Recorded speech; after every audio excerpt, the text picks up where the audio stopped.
There were two more Zappa connections, very, very, very loose ones that I forgot to mention in the video that's going to follow. There's a song on here called Truck Driving Song. Zappa has a truck driver's divorce. Nobody's getting divorced in here, but maybe this happens after the divorce because it kind of would make sense if you, once you know the song. Get to that in a couple minutes. The other connection is there's a song, Pretty Fly for a Rabbi is on here, and we have Jewish Princess, which are both just songs that are just, I don't know, interesting. All right, but that's all I got. On to the latest Weird Al album, Running with Scissors.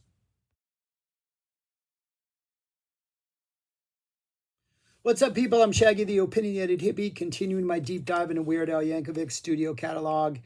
This is album number 10 that I'm going to review today, not play any music from, and then rank among the other 9 that I've already done. Running with Scissors came out in 1999. I'm doing this as my tribute to Dr. Demento, radio DJ who exposed me to a lot of novelty music back in the 70s, exposed me to Weird Al back in the 70s. Never deep dived into the studio albums, but I do know the hits. So number 10 starts and ends with 2 of the best things Weird Al has possibly done. At least 2 of the most interesting, compelling, just ideas, perfect song. Not perfect songs, but near perfect songs. The opening and the stuff in between is kind of hit and miss, for me at least. This is very much a late 90s album. Like when you listen to the polka medley, the polka medley on here is called Polka Power. The songs that are played in the polka medley this time out are absolutely fantastic.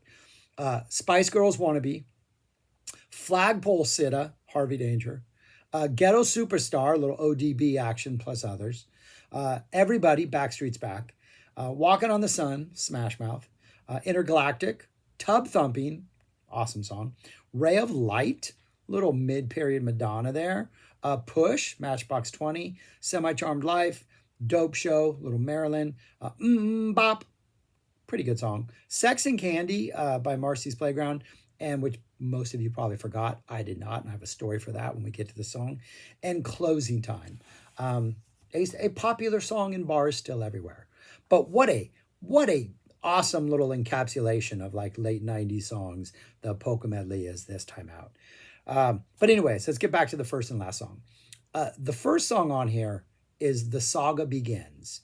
It is Weird Al's description of the Phantom Menace to the tune of Don McLean's American Pie. It is absolute perfection. It is probably better than the movie.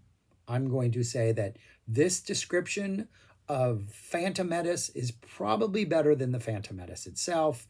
Maybe Vader someday later, but he's just a small fry. Oh, it's good. It's just the first movie. It is, I think it's from the viewpoint of Obi-Wan Kenobi, and now he has to like look after this boy who may be Vader someday later. Now he's just a small fry. Absolutely fun.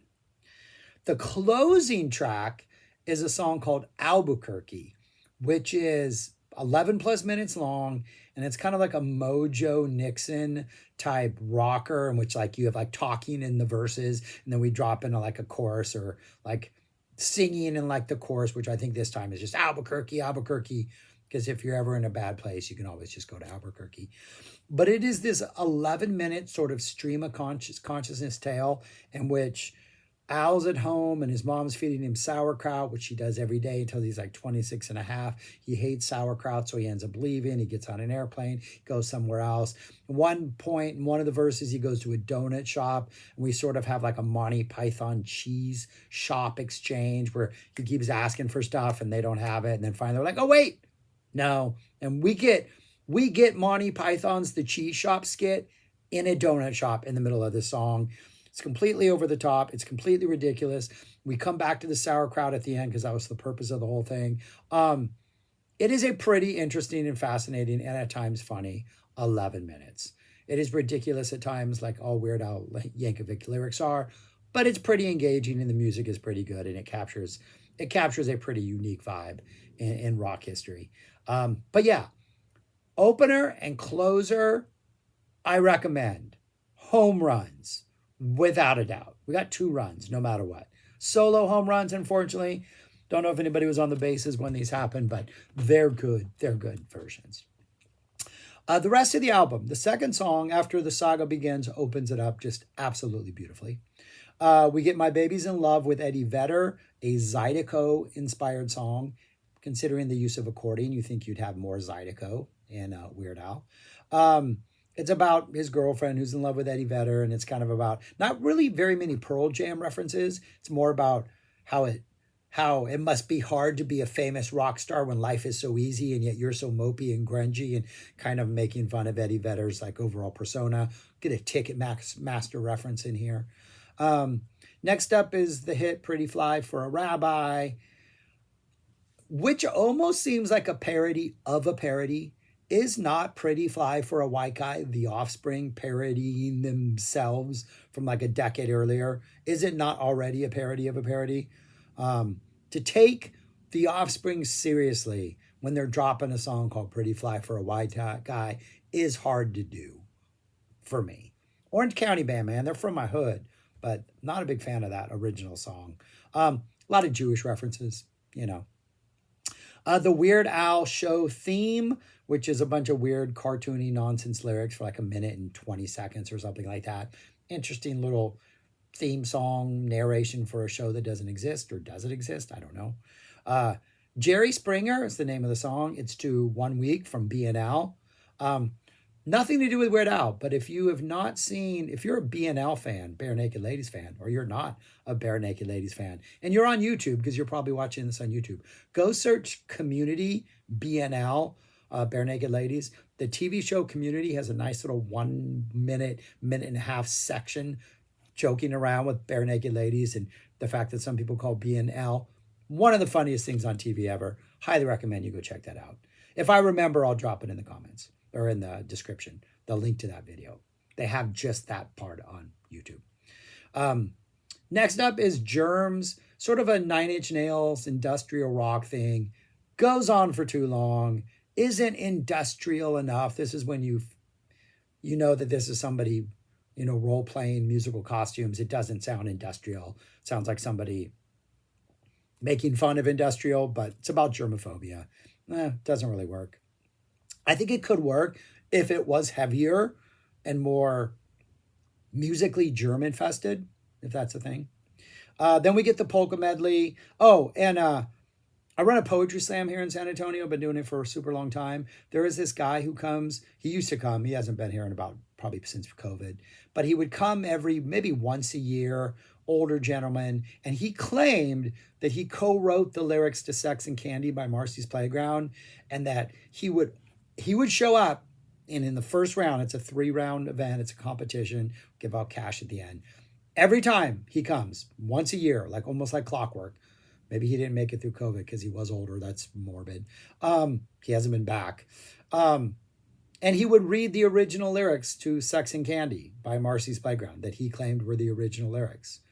And he never make it out of the first round, so I don't know if he had other poems or if he had other lyrics he had apparently written the original ones from. But yeah, that guy used to come to the Poodle Slam here in San Antonio once a year and just read the original lyrics.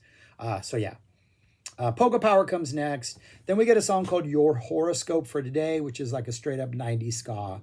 That third wave 90s ska revival that was huge in the 90s. It's a bunch of horoscope stuff.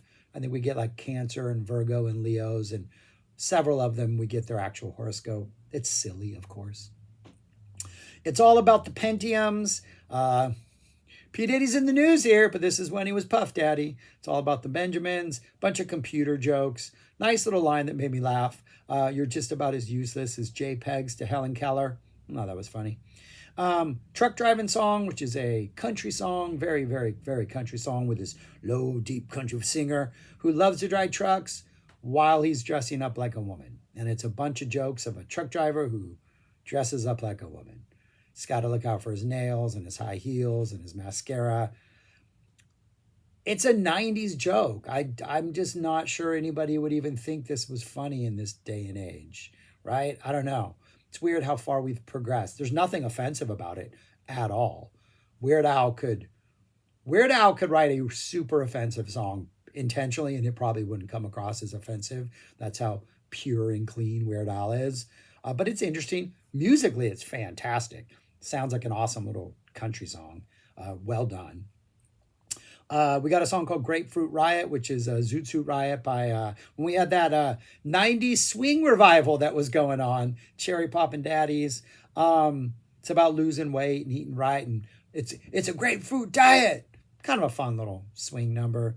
And then we close out with Albuquerque. Bookends, super, super strong on this album.